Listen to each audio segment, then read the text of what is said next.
Am I the only one? But I always thought that saturation was like a little bit of fuzz, and then when you take it to extreme levels, it suddenly becomes distortion. Well, it turns out that that's not completely true. Hey fellow producer, this is Onesto, and today we're going to learn the difference between saturation and distortion. These two terms are used interchangeably all the time, and I think you can get by with confusing the two of them, but knowing the difference between saturation and distortion will help you better understand your tools, and it'll just help you communicate better with other producers. So let's first talk about saturation. Saturation is a combination of compression and distortion that gives your sounds a subtle enhancement, leading to warmth and thickness. So it can make something sound like this,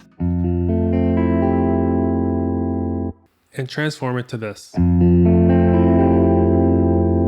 Now, why is compression involved with saturation? Well, we need to go back to analog saturation, which involved an electrical signal going through a physical component, whether it was like a transistor or tape or tube.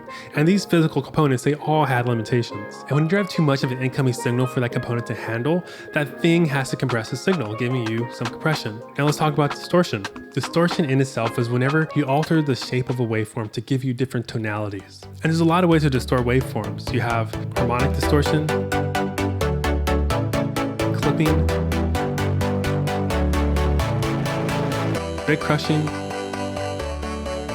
and the list goes on. Now, when it comes to saturation, as you drive the signal, you'll start to change the waveform, typically with harmonic distortion. And for those of us who've only used plugins and never touched a physical tape or tube or transistor, this entire process gets lost. And that can be a bummer, but the fortunate thing is that now anyone can add saturation to their sounds, and all they need is the DAW and the internet. So that's the difference between saturation and distortion in a nutshell. If you found this video helpful, let me know by liking this video. Thanks for hanging out, and I hope I can see you again later.